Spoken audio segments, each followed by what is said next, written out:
Good morning, and welcome to another episode of Miracles with Mary Ellen.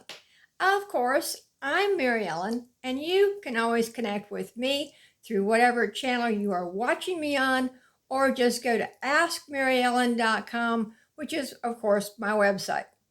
Today, I have a wonderful miracle topic for you. I think all of these truth topics that I present through Miracles with Mary Ellen are so extremely important.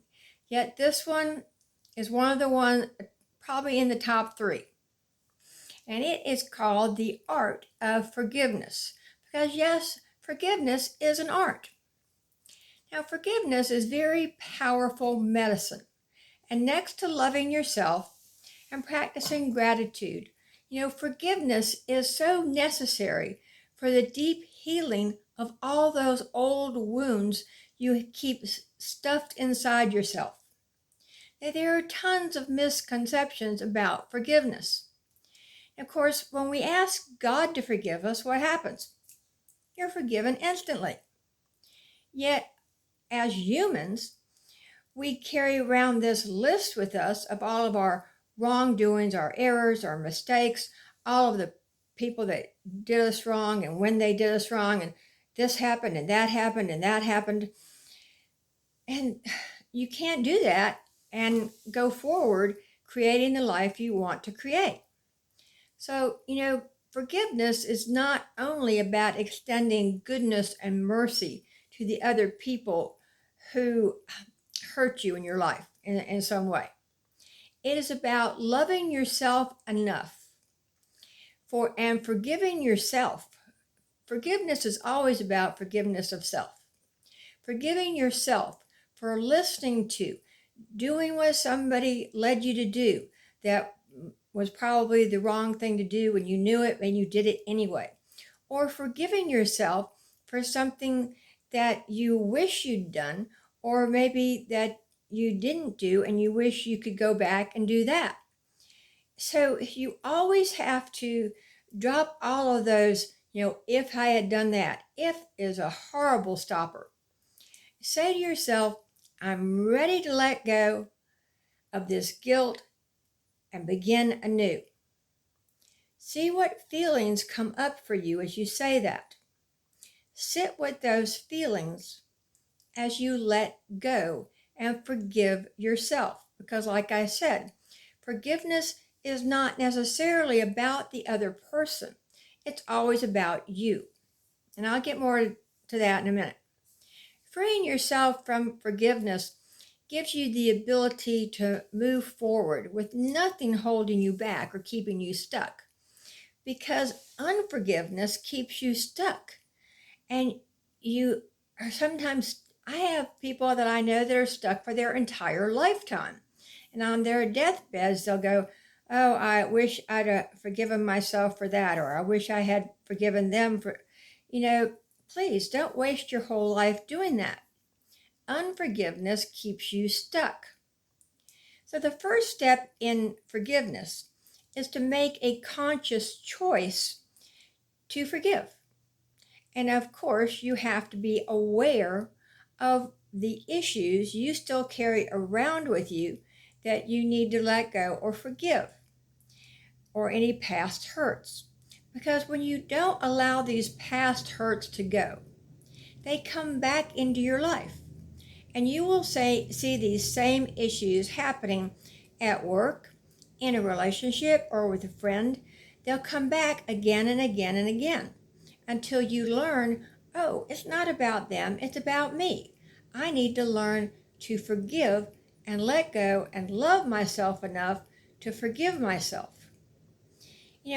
And sometimes you may have to contact someone and say, well, hey, gee, I'm really sorry I did that. I usually advise against that because, number one, the other person probably doesn't remember. And number two, they probably don't even care. And that might sound cold. And you're the one that's hurt. Okay, you're the one that's still carrying around this unforgiveness with you. So you're the one that needs the love and the forgiveness of self. offer forgiveness to people in your life if you have done a serious wrong to them. And you can do a visual exercise for forgiveness. One of the ones I give my clients is to have them pretend, it's a visual exercise, that they're sitting in a movie theater. They're in the audience, and in front of them is a big movie screen. And they see something happening in their life that was horrible, that they need to be forgiven for. And they watch it happening, and they feel their feelings, and they might even cry, or they may even stomp their feet, or they might even yell. And they process those emotions, and as they do, the movie screen gets smaller and smaller and smaller and smaller till it vanishes. Now, the first time you do that will not be enough to forgive yourself. You may have to do that 50 times. You might have to do it 100. And the peace and the healing that will come from it is so very powerful. You know, forgiveness changes the present. It does not change the past. Of course, we all know we can't go back into the past and change anything or fix it.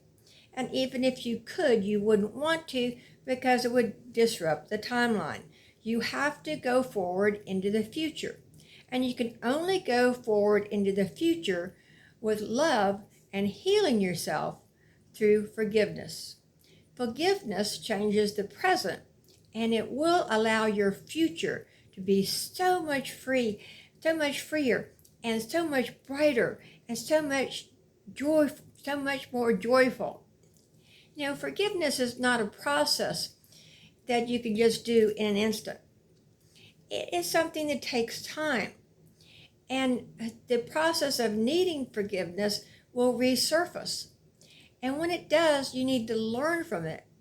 Take a deep breath and practice forgiveness. Feel the pain, feel the emotions still lingering on within you, and let go.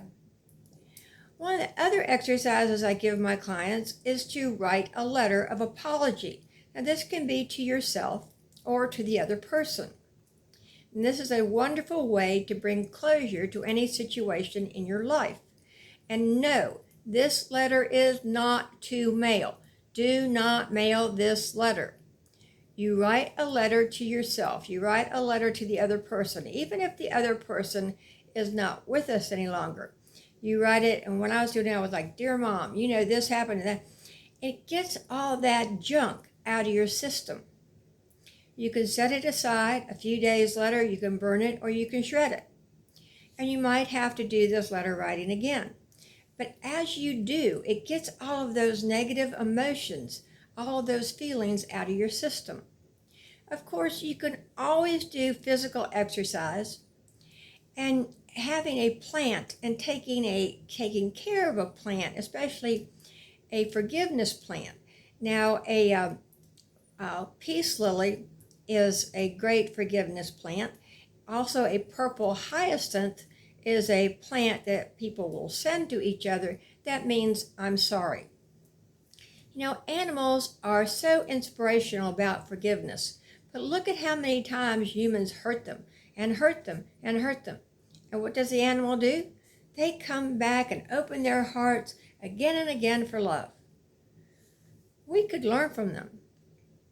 You always turn to Scripture for healing. 1 Corinthians chapter 13, verses 4 through 5 says, "Love is patient and kind." And then it goes on to say, "And it keeps no record of wrongs." So that list of everybody that wrongs you needs to be thrown away or put through the shredder. Don't sweat the small stuff. If somebody cuts you off in traffic, let it go. It's okay. If somebody's yelling in public, let it go. Just make sure the person yelling in public is not you. This week, embrace the art of forgiveness and envision a beautiful future for yourself as you see every opportunity for a moment to love yourself and others. And I hope you will share this video with others and teach them the art of forgiveness. Until later, I'm Mary Ellen. AskMaryEllen.com. Bye-bye.